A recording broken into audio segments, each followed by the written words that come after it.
'cause I am the queen.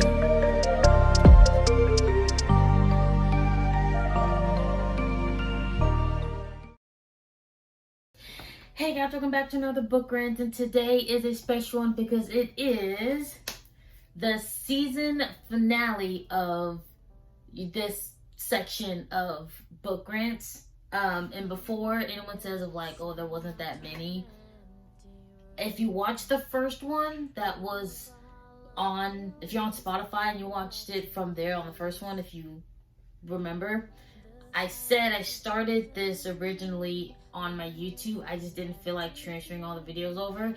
So a lot of them are just on my YouTube because all of them are on there. They're just not all transferred over to like if you're listening to it. So again, go back to my YouTube. You can get all the first ones that I did. I think I started this about a year and a half ago. And yeah, we're going to have a series finale special episode celebrating. It has been a journey, has been locations changing, figuring out everything, and it's gonna be a fun day. I did want to show you my cup. I got it for like Christmas. It's like a Harry Potter themed cup, and the thing, it's white at first, and then when you put something cold in it, it like all the colors come out from the different houses and everything. It's really cool. But it's not in the title, so we have a special one. It is a series. We're gonna kind of talk about basically all three, and it is the One of Us is Lying series by Karen M McManus. If you watch the ones on my YouTube, the very first book rant that I did was one of her books called You'll Be the Death of Us. I'm still salty that it was a standalone because that book was really good and ended on a cliffhanger. But that's the only one. It's okay. Are we salty? Yes. But it's fine. It was still a good book. We still enjoyed it. It's still one of our favorites. It's fine. So I figured to bring homage, if that's what you want to call it, of this series finale is to go back to one of my favorite series still, again by her. When I started reading again about 2-3 years ago, I didn't really know what I wanted to read, but I was like, I really should start reading again because I did enjoy it when I was younger, and her books are what kind of started it for me. They were super interesting. They were super they were really good books, and I was kind of, okay, I want more of this. So I started with a bunch of her books, and then I kind of went to different ones in that genre, and then eventually I branched out. Obviously, as you can tell, different genres, things like that. But I figured, wrap up this first little season back to the beginning that started everything, and we're going to have a fun time. So we're going to start off with, and I'm going to talk about, obviously all of them, but let's start with the first one.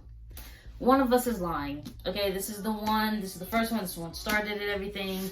And the quick summary of it is basically these 5 kids are in detention. One of them dies in detention, and the teacher isn't in the room at the point, so the only suspects are the 4 other kids that were with him in detention.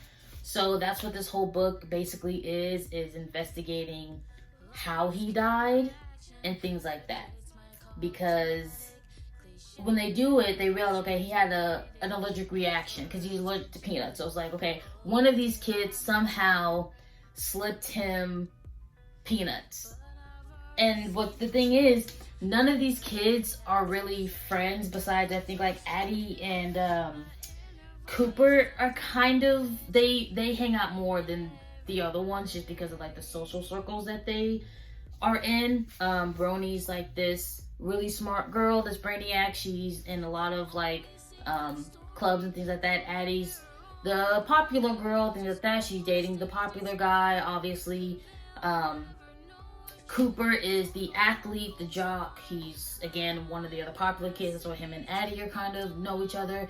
Then Nate's basically the outcast and the reject, if you want to call it. He's the bad boy. He doesn't really care about school, and he's kind of a drug dealer. Well, not kind of, he is a drug dealer. But that's basically where all this is. None of them really have much of a connection to each other besides they go to the same school. And the kid that died, none of them have a connection with him at all. Besides, again, they go to the same school. So that's basically what this whole thing is.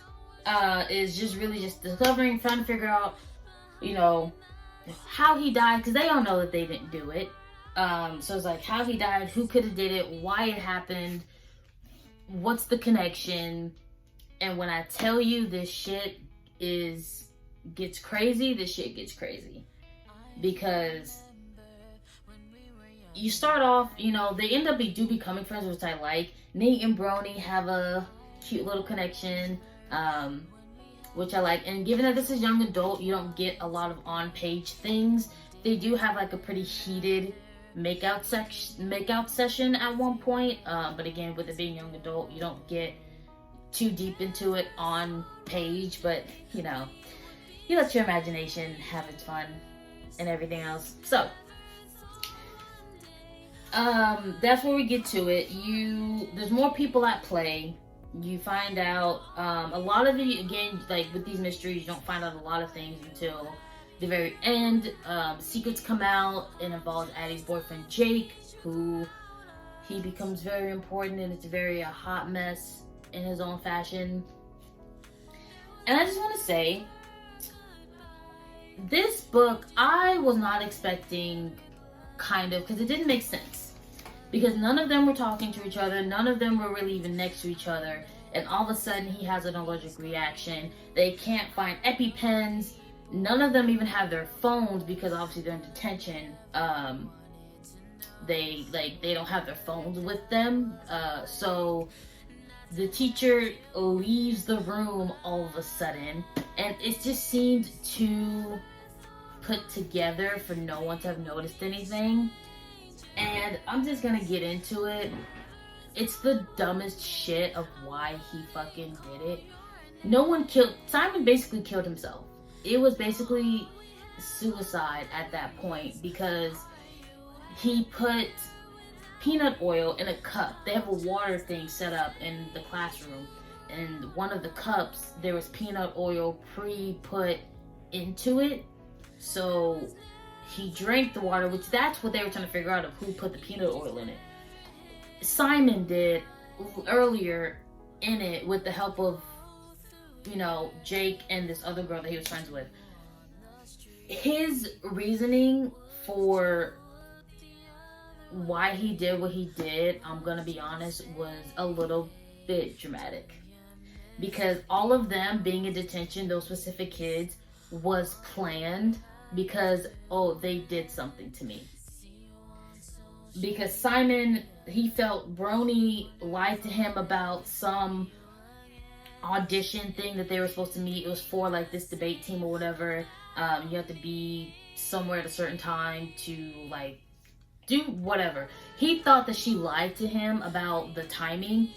She had the timing wrong in the beginning, got the updated, but didn't tell him. Like, she didn't think to tell him. Because again, they weren't friends. They knew each other, but they weren't friends. Like, she wasn't thinking about him. She didn't think to tell him. She accidentally gave him the wrong time. So that was that. Nate hooked up with some girl Simon was into. He was into her, and Nate hooked up with her, and so he felt some type of way about that. Cooper, I will say, possibly be the only one who, like, I can understand. Not even understand, not really. Because Cooper did embarrass him a little bit. Not purposefully, but Cooper was, like, in the closet and was trying to hide and things like that from himself. So he was trying to cover for himself, and he kind of ended up throwing Simon under the bus a little bit, not purposefully, but Simon felt some type of way about the whole interaction, even though, like, things kind of got misconstrued, things like that. So, but it's still fucking crazy. You are mad at these people. So you want to try to frame them for murder? Because actually, Addie's the only one who didn't do anything to Simon. The only reason Addie was involved in this is because Jake was helping Simon with the plan. Addie is Jake's ex-girlfriend, who he found out. No, they're not exes at the moment of detention. They become exes later once it gets like revealed that he knew that she cheated on him. And I get being mad that somebody cheated on you. I get wanting to get back at them for somebody cheating on you and things like that and making them pay. But to frame them for murder for it is kind of crazy. It's kind of crazy. I get you can do everything else under the sun, but framing somebody for murder, like someone actually dies, like y'all plan to kill someone just to have her arrested, that's kind of crazy. That's insane. Okay? And I don't even know why this is what Simon even thought, because I guess he was upset about his life anyway, but it's still, wait, why is this how you think to get your revenge? And even when they were talking about it at the end, they felt like they think Simon regretted it, and I think he did too. I think that once the plan started to work and he started to have the reaction, and given that they took all the EpiPens out of the nurse's office, no one had their phones, there was literally no way for them to save him. And I think in that last moment he was like, I shouldn't have done this. Because he shouldn't have. That's a little much. There's so many other ways you can get revenge than to try to kill yourself and then blame one of them for murder. That's kind of crazy. It is. It just is. Because there's so many other things you could have did. I get you wanted to ruin their lives. There's so many ways you could have ruined a person's life. Okay? So many ways you could have ruined a person's life. Now, maybe if you wanted to frame them for murder, like, maybe somebody else's murder, but to kill yourself in order to frame them, I would have had to be somebody else that died. And because you can't watch the aftermath, so you're mad, but it's not like you can watch the aftermath of it, so what are you gonna do? Anyway, you get to that, they're all investigating, of course the 4 kids, they're all trying to figure it out as well, because they're like, they know they didn't do it. The cops, all the evidence is pointing to them, so it's like, okay, we need to figure out what actually happened before we go to jail. There's another girl, Simon has a friend who helps, and she helps reluctantly because I think she's in love with Simon, and she just goes along with whatever the hell he decides to do, which is so, oh my god. And there's a computer with evidence that they're gonna frame Addie for it. The friend ends up framing Nate for it, I don't know why she changed her mind. I think her and Addie met and she didn't want Addie to go to jail for it. But then Nate ends up getting arrested for it. So it's like, that was still a hot mess. And that's also when you find out Jake knew about Addie cheating. He attacks Addie, and because Addie wasn't the one to get arrested, to get framed for this, he was still pissed and wanted her dead. Still a little much for y'all in high school, and she cheated once with this dude, and I get wanting to like hurt someone or like, you know, mess with them or get back at them or whatever, but like he was going to kill her for this. And I'm like, dude, now you're about to go to jail because she cheated on you. I'm sorry, but there's certain things that it's not worth going to jail for. And a high school romance of her, I think her like cheating once, like break up, you can spread rumors, whatever, but like, I'm not going to jail for that. There's no way. I'm not going to jail for that. So, luckily, you know, Cooper's there, he helps, whatever. And it is kind of sad towards, like, in that chunk of, like, Nate getting arrested, because Nate was prime number 1 because of his reputation, because of his background. They're like, oh, well, he was already caught on drugs, he's technically on probation, yada, yada, yada.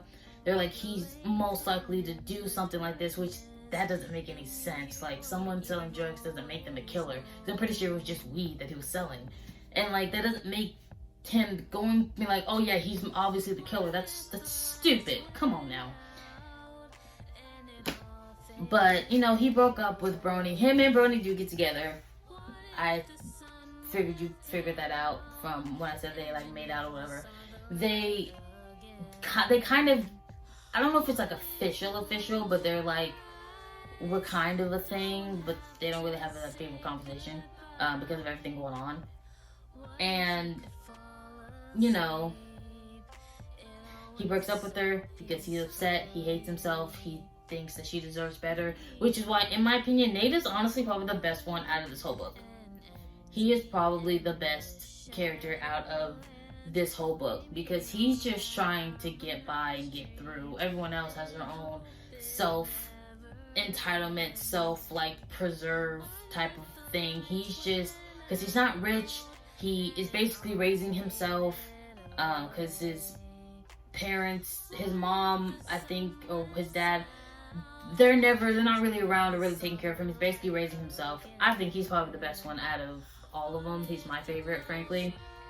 And yeah, it's kind of, all of it comes out, all of it gets revealed. Jack is arrested, and you get, you know, obviously them dealing with the aftermath.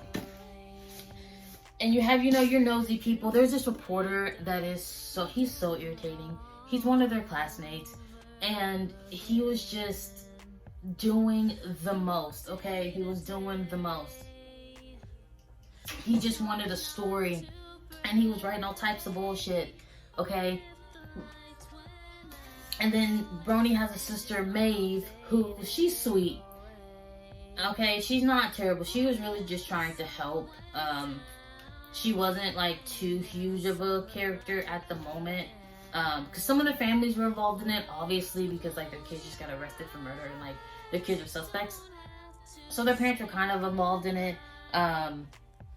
Brony's parents obviously didn't like Nate, and, like, they didn't think she should be hanging out with any of them. Actually, their parents didn't want any of them kind of hanging out, because it kind of makes sense when you think about it. You know, I don't want my kid around these other kids who they're all being suspects in murder. I don't want it to look like, you know, they're conspiring, hanging out, things like that. Which, honestly, that's how people come together. Tragedies and other crap, that's just how they come together. That's how they become, you know, friends. Things happen to you, you go through something together, and you become friends with the most unlikely people, and that's kind of what happened. Like, none of them, if this didn't happen, none of these kids, besides, again, Addie and Cooper, would have been hanging out, would have become friends. Brony and Nate wouldn't have fell in love, things like that, because it takes a catalyst for things to happen. It's like the Breakfast Club, okay? It's like the Breakfast Club. They're all put in detention, and they become friends because they learn about each other and realize they have a lot more in common than they think they do. So, yeah. But that's part one. That's one of Us' line. That's kind of the basis of what was going on in this one. And then you kind of get One of Us Is Next. And this one it kind of shifts away from the Bayview 4, which is the nickname that they get in the first one. You shift from them to Maeve, Brony's little sister, and a couple new characters that you get in this one, and kind of it's kind of, I wouldn't say a new game, but it's kind of, obviously when something like that happens, there's people kind of become copycats. They become, let's recreate, let's cause more issues, yada yada. Like, they kind of take note from Simon's book, okay? And it becomes like a whole thing. And then this one, a new game becomes created from they don't know who, of Truth or Dare, where everyone is involved. Anybody can be kind of forced into it, basically. And this one is, again, it doesn't have anything to do with, like, Core 4. They're obviously in it because, like, they still live in, like, the town. So they're obviously in it. Nate more than the others just because Nate actually still lives in town. He didn't go to college like the other ones. But this is Maeve, and she meets a girl, Phoebe, and Knox, who's her old best friend. And Phoebe has an older sister, Emma, and a little brother, Owen, things like that. And they have, they all kind of get dragged into this game of truth or dare. Now, one thing I will say, Maeve honestly has nothing to do with any of this. What I came to realize as I was reading it, and I kind of had to like get a refresher because it's been like over a year since I read the series. Maeve had nothing to do with any of this shit. Okay? She was dragged into it because when you get a text of like truth or dare from whoever this mysterious person is, you kind of have to do it. It's kind of, I'm trying to think.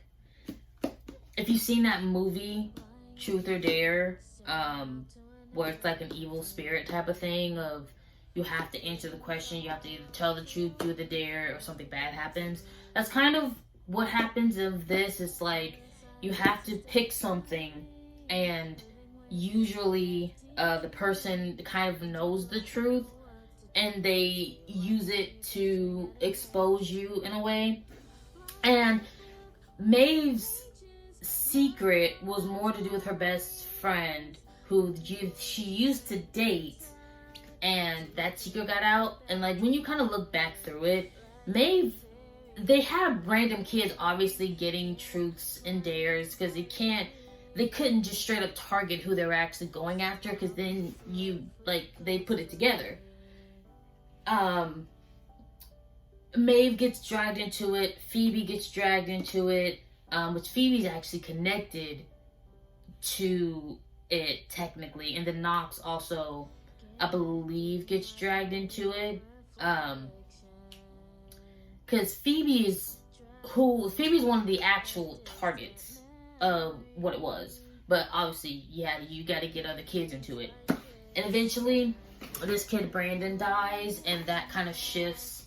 That's when the whole story kind of shifts, because now it's a lot more serious. Because at first, it was just like embarrassing truths and dares. No one was getting hurt. It wasn't anything. It was just like normal things. So like the cops really didn't do anything because it was just, embarrassing secrets getting out, or you have to go do something embarrassing like running the street in some weird outfit or whatever.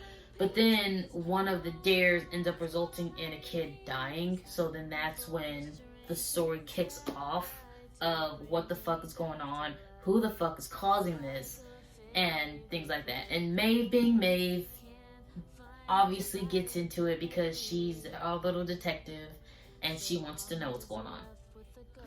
So, but it's okay, because she technically becomes friends with Phoebe, and given that Phoebe is more involved in this than they realized in the beginning, Maeve is obviously going to help her, because especially when they realize that kid dying was not an accident, obviously, and this was planned. This was part of it. So that's what this whole kind of thing is. Maeve gets a little love interest of, what's his name? I think it's Lucas. I think his name's like Lucas or something. She gets a new love interest. He's this new guy who kind of moves to town. And this is also off the back of everything going on with Simon. So a lot of things have changed within the town of trying to prevent something like this from happening again. So with the game, they kind of have to, they're a lot more vigilant. And they have this friend Eli. He's not a friend, well, he's a friend, but he's an adult. He's kind of he's a lawyer who's engaged to one of their relatives. Her name's Ashton. I don't fully remember how she's related to one of the kids or one of the characters, but they're engaged, and you get to trying to fucking figure out what's going on. And again, I understand trying to get back at people, and I understand certain things, but you find out it was freaking Phoebe's sister Emma. She is on some dark web online forum, meets this guy Jared. They're both pissed off about shit that happened and make another revenge scam plot thing, and it just got out of hand because Emma was upset, but she's not someone she didn't want anybody to get hurt. Like, she was upset. She was more venting of the situation. That was really more of what it was. She was more venting on imagining getting back at the people that hurt her. She didn't realize the dude that she was talking to was psychotic. She didn't realize that because she wanted, the kid that died was Brandon, like I said. When he was about 13 or so, when like Phoebe and them were all like little, their dad worked at a factory. Brandon's father also worked at that factory, and Brandon, being a little kid, got on a forklift and was playing around with it. No one stopped him, and he ended up killing Emma and Phoebe's father. Which, I don't care. I get that he's a juvenile, but he killed someone. Because first of all, he shouldn't have been in that factory at all, in my opinion. Secondly, no one stopped him from that forklift. And I get it might have been an accident, but he killed someone and he got no repercussions for it. That's what was pissing everybody off. His parents got him off and like there's no repercussions. The family didn't get any type of like benefit money or anything. Like, he was their main provider, and like the mom and the 3 kids, actually 2 daughters and a son, 3 kids. Now she has to figure out what's going on. It kind of uprooted and ruined their entire lives. So I get Emma being pissed off at Brandon, because even as he grew up, he felt he had no consequences. He felt he could do whatever he wanted, never apologized. It was just, I get why she was pissed off at him. And then she also knew that her sister, Phoebe, slept with her boyfriend, because that was what was revealed when Phoebe was forced to do the truth or dare, was that she slept with her older sister's boyfriend.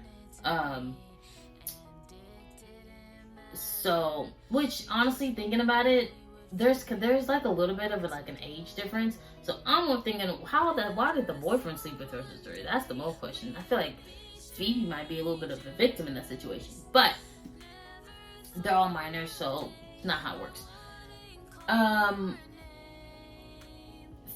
I get Phoebe being mad. I get, exposing what her sister did, perfectly fine. She deserved that. You slept with your sister's boyfriend, you deserve to get exposed. Phoebe, you're fine with that. Brandon dying was never part of the situation, though. That is what I will say. She technically got out of it soon after the game started, because she kind of realized, like, this is just too much. I don't really want to do this anymore. Because the dude Jared was supposed to help her get revenge on her people, and she was supposed to help him get revenge on Eli, who was who he was going after, the lawyer friend that they kind of knew, because he busted a bunch of corrupt cops. Jared was the little brother of one of the cops that got convicted and put in jail. That makes more sense of why he would act the way he did, because it's obviously, when people like that, he wants revenge on you putting my brother in jail, so he went after Eli, obviously. And Emma kind of bailed a long time ago, so Jared had to do the things on his own. So that's kind of how they figured out some things. Because Emma eventually had to come clean of what she did, especially when the dude Jared showed up at Eli and Ashton's wedding with a bomb. Which, going back to what I said before about Nate being the best, he literally saves Brony from said bomb. Like, they were in the field, just walking, just talking, because they were there too, because they were there for the wedding. They were walking, they were talking, they were just, being a little couple self. Maeve doesn't know that Brony's out in that field, because there's tall grass or whatever. They're far away and she doesn't see them. So they find the bomb, throw it into said field, figure out that they're out there, warn them, they start running, but obviously the bomb kind of goes off, and Nate literally jumps on top of Brony, shielding her from the bomb. And it's one of those bombs where there's nails and shards and things like that, and it goes everywhere. He gets fucked up, mostly his arm gets kind of really messed up and he has to go to the hospital. But he protects her. He literally throws himself over her to protect her from a bomb, and yes, we like this, we appreciate this, we want this. And so I was like, he's the best. But that's not the point. Yeah, Emma apparently had stopped a long time ago. And when police were obviously questioning her, because you started this whole game where a kid ended up dying and someone got hurt, and you knew she knew that Jared was gonna try something. She knew that he was like, we're going after someone. She didn't know that it was Eli, but she knew he was going to do something, and she didn't say anything. And you find out that apparently their little brother Owen found her chat thing with the guy, and that sweet little baby, he didn't know any better, because I think he's smart, but I think he's like 8. Okay, he thought it was just a fun truth or dare game. He didn't realize the stakes of it, especially because he was pretending to be his sister. Because actually Emma was pretending to be Phoebe, so that if anything happened, it connected back to her, which is kind of fucked up. But Owen started pretending to be them as well, not really understanding like how bad this is. And when that kid died, he realized, oh my god, this was partially my fault, like this was something. He ends up stopping. So he was smart, and he stopped once he realized things were getting bad. And then they end up, they're covering for their baby brother, because he would have 100% went to jail, because he was more involved and more kind of in it than Emma was, because he kept it going. And he was sending out the text messages, and he was doing this and that, things like that. So that's kind of where you get that. And you get a cute Brony's dad and all of them and her family, like, loving Nate now, because they really were still hesitant about him. They really didn't like him, but he just saved your daughter's life. You better appreciate him. Do you understand? You better appreciate him, because he's not going anywhere. Okay? He's not going anywhere. He better not. Okay? But yeah, that's really what this one was. This one was really just a new group of kids. The only one you even meet first in this one is Maeve, Eli, and Ashton. Those you met in the first one. Everyone else was new characters, because Maeve is the younger sister, so she wasn't even, I don't even think she went to the high school when Brony was there, when everything was going on with Simon. I think Maeve was too young. She might have been middle school. So that's what this one was. This one was, just a new group of characters. You obviously still get the older ones. This isn't like standalone series. You need to read them in order. Okay, you gotta read them in order. So, and then, last but not least, it's been a fun day. Last but not least, we have One of Us is Back. And this baby right here ties, I wouldn't say not everything together, but it explains a lot more. This one links back to the first one. Technically, honestly, if you wanted to skip the second one, you kind of could. You just wouldn't know who some of the characters were, because everybody's in this book. Everyone from the first one, everyone from the second one, everybody's in this one. So you could skip 2, because this one more ties back to the first one. It is the shortest one of the 3, because this one more gives you a lot of background of Simon. It gives you more background on Jake and kind of how those two are more connected than you think. And it goes, they kind of honestly, being back, they're talking about Jake. Obviously, in the first one, you realize Jake went to jail for what he did, and things like that. He goes to jail. He goes to whatever, and I think he gets put on probation early, which I guess he could be up for probation because he technically didn't kill anyone. The only thing he did really was, well, in that instance, he technically didn't kill anyone. But Simon technically killed himself with the whole peanut oil thing, so you can't really arrest anyone for that. I mean, you can because they knew that he was gonna do it and they didn't stop him or say anything, but there's only so much you can really do. He mainly went to jail for conspiracy and then trying to kill Abby, like attacking her. That was the main thing he went to jail for, but also given that he was a minor at the time, obviously he's gonna be up for parole. So that's what this is. He is on parole. He also obviously has an ankle monitor. He's on parole, so he's out of prison. No one's happy about it because no one thinks he should be out of prison, me included, because what the fuck is he at prison for? Anyway, that's kind of where this goes. A lot of it starts off mainly of them suspecting him of doing something, like, you're back, what's your game plan? Addie's mainly scared because she knows he's probably still pissed at her and that he's gonna attack her again, so she's scared. Not like scared, but she's worried and like they're kind of like, he's not getting near you. Which actually he can't. I think that's part of his thing, is that he can't get near them. He can't be in their vicinity as part of his parole. But that's the first part of it. Jake's back and they don't trust him.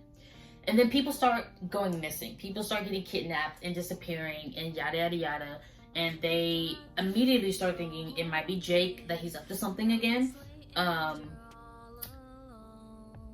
And, you know, they start, you know, trying to investigate it, which they need to stop trying to investigate things. This is when things happen. So we're trying to investigate everything, okay? Especially when it really didn't have anything to do with them. Well, Phoebe did get kidnapped. She got returned. The kidnappings weren't like kidnapping and killing type of thing. Well, Phoebe was kidnapped. She wasn't killed, but she was kidnapped for a little bit and then returned somewhere else. There was a guy who did die, but he was like a child predator, so we're not really exactly sad that they killed him. He deserved it, whatever.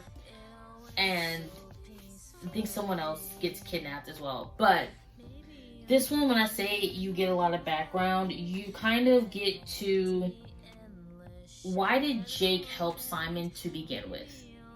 Because here's the thing. Jake and Simon, when you're reading the first one, they're not friends. They run in different circles, things like that. They're not friends. They're obviously, again, they know each other because they go to the same school, but they're not friends.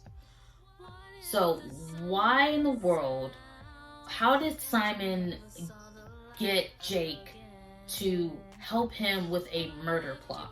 Now, obviously, yes, Jake wanted to get revenge on Addie for cheating, and it was like, we can do this, but Addie needs to be the one to go to jail for the murder.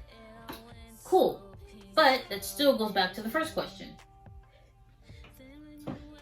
How did Jake would have known? Simon went to Jake first for help. Why did he trust Jake enough for this? Because that was a serious thing. That's when you get into this one. Jake and Simon were friends when they were kids. When they were like little kids, they, not little, but when they were a lot younger, they were friends. They hung out a lot, things like that. And Jake is obviously your average, rich kid caring about labels, titles, and all that other bullshit. So you find out they're friends. Simon is with Jake when Jake discovers some things about his parentage that he didn't know. Turns out his mom had an affair and his dad is someone else. And him and Simon kind of watch as the dude confronts Jake's father of like, he's actually mine, your wife's gonna leave you for me, things like that. And Jake was obviously upset because like, no, he's my father, but he cares because of obviously names and titles. There were big time people in this town. They had money, they had status, things like that. And Jake's father attacks his birth father. Well, he hits him and he knocks him unconscious. Jake's father leaves, and Jake went to check on the dude who is his supposedly birth father, and they think he's dead. They think that his dad killed this guy, but he actually didn't. He just knocked him unconscious.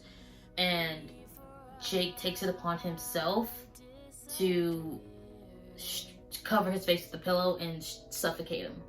So Jake's dad, honestly, for the whole thing, thinks that he killed this guy. Because obviously, you know, he comes back and now this guy's dead. So, Jake does it. Simon witnesses the entire thing, and that's how he made Jake help him, because Simon's been holding this over his head for the longest time. Because he also didn't realize, I think Simon, like, recorded it. Like, he recorded him killing this dude, and that's how they used it. Well,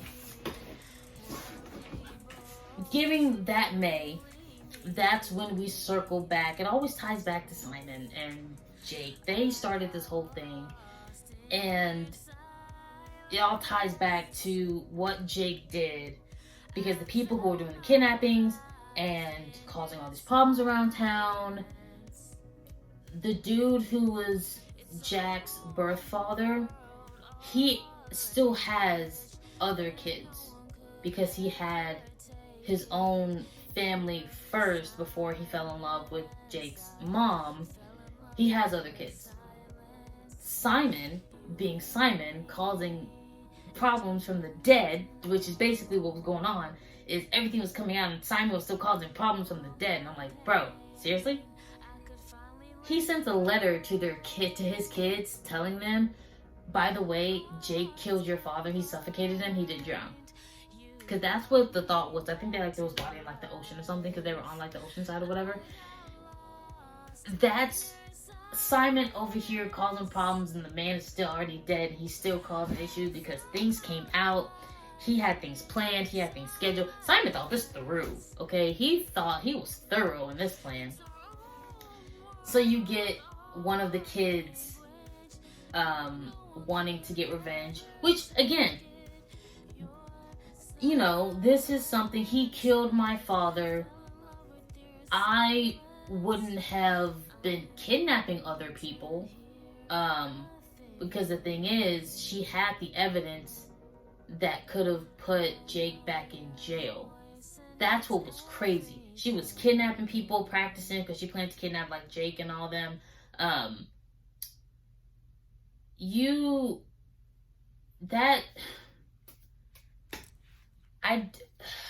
don't know. It's just, you could have easily, if you wanted Jake to pay, got him put back in prison for the rest of his life. And like Jake, his father, all of them put back in prison for the rest of his life. She chose to kidnap some random people, kill some people, and then kidnap Jake and Phoebe. I still don't fully understand how Phoebe got involved in this, because the daughter was pretending also to be someone else at first. And again, sometimes they were just dragged into things because they were investigating. They got dragged into some bullshit, okay? That's why I stopped investigating everything, okay? Because then you get involved in stuff that you don't need to be involved in. And it's just, because obviously I get the baby four, the main four, the first ones. I get them kind of integrating themselves because it involves Jake, and that's where their story had started, and they don't trust Jake. But the younger ones from the second book, y'all should have sat the fuck down somewhere. I would have sat the fuck down. I was like, he ain't got nothing to do with me. I already got kidnapped when I shouldn't have gotten kidnapped. Why did I get kidnapped? That's the thing. Why are you choosing? Why y'all always getting mixed up in the bullshit?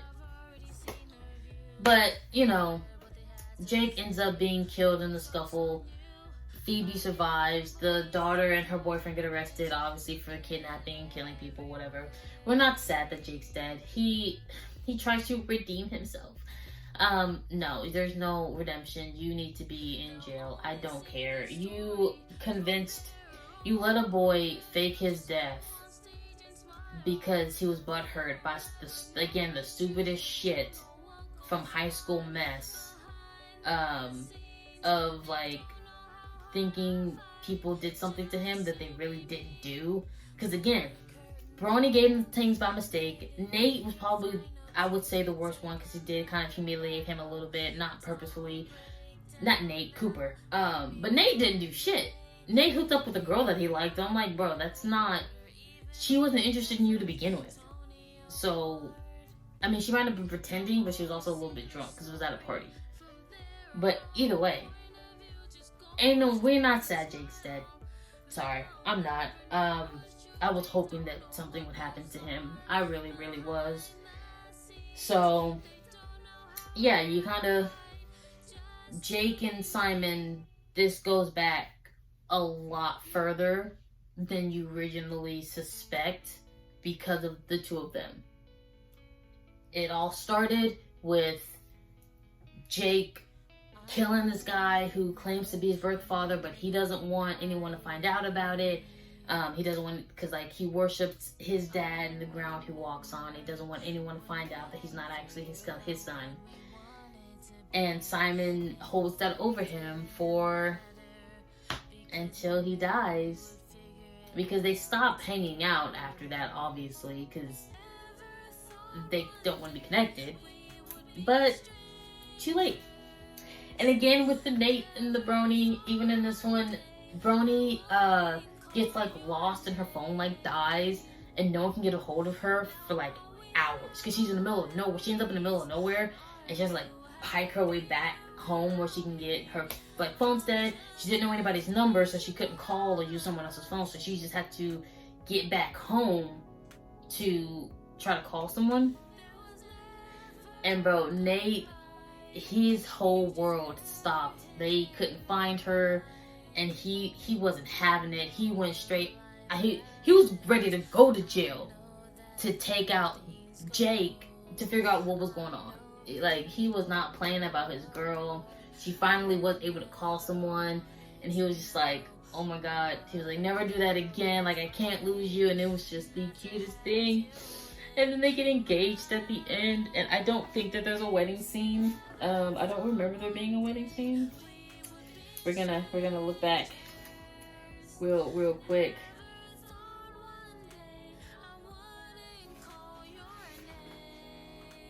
Do they get engaged? Or does he just... I don't think they get engaged. But he's like... He tells Brony, like, we're gonna get married at one point. Or if he's talking to someone, they're gonna get married. Whatever. They're together. They're staying together because he's not losing her. She's not losing him. Obviously, everyone's in college and doing whatever. But Nate, I think, can do his job anywhere. So I think he does partial construction. So even if she has to take a certain job somewhere, because she's at Yale right now, so she probably is going to get some prestigious jobs somewhere. He can go to construction anywhere. So we're good on that front. That's what I was caring about. I was like, I need them to stay together. Okay, there's 3 books. I need every 3 book. Jesus, what the hell am I talking about? In every one of these books, they better be together. If you tell me that they broke up, we're gonna have a problem. Now, there was a point where they were on and off because obviously she was at college, and they're still very different. They are still 2 very different people, but we make it work and we make it happen. But that was a lot. That was a lot of interesting. I think they made it into a show. Yeah. Pretty sure they made it into a show. I didn't actually watch the show. I don't think. I'm pretty sure it's a show. But, or a movie. One of the 2. But yeah, that was... Oh, let me get them because I put them to the side because it's a lot. Oh, that is the One of Us is Lying series. It is twists and turns. Karen is very good at not, I think, young adult thriller, mystery types. She's probably my favorite, because you never know what's going on. You never know really what's happening until the very end, and it's never what you think, because I'm telling you right now, Simon killing himself was not what I would have thought at all. That is 100% not what I would have thought was going on. Also, because even in the second one, they didn't think that he was, they started thinking he wasn't dead. Because the Truth or Dare game was called Simon Says, and that, there was like, who the hell is doing this? So, but yeah, him killing himself was not what I honestly would have thought. Honestly, I thought someone else probably did kill him. None of the kids in the room, but someone else, and they wanted to just frame those kids. But this was not, that was not what I thought was going to happen. Because that's crazy, especially when they started revealing why Simon didn't like them so much. That was actually crazy. And just off the rip, off the bat, out of nowhere. And then the third one just ties everything together and shows where everything started. Jake was always a psychopath. I mean, he was a little and he killed someone just to keep people from finding out that he was his birth father. I mean, that's, really? That's crazy. So, that was a long one. That was a good one. That was, I feel like, a good ending to all of this. Again, this is the season finale of my the book rant series. Again, if you want the starter ones, they're all on my YouTube channel. Please check out the link for all of my other socials and things like that. I have something I'm really excited about coming for TikTok soon. I also have a TikTok. You'll find that in the link. And I have something exciting coming for that I'm going to be working on while on the hiatus until the next season of my book rants. And again, I have plenty of books on my shelf of what you can see. If there's something specific you see and want me to do a book rant on, please leave a comment. Or if you have any recommendations, I'm always taking recommendations and wanting new books. Any type of romance is my Achilles heel. I love all types of romance, romantasy, dark romance, contemporary, things like that. I have a few young adult books. Those I'm a little bit more particular on when it comes to that. But I hope you all enjoyed it. It was a fun time, and I hope you enjoyed that series. Why do I keep saying series? Whatever. I hope you enjoyed that season finale. Please go back and enjoy all of my other ones, and we will see you guys next season. Yeah. Bye.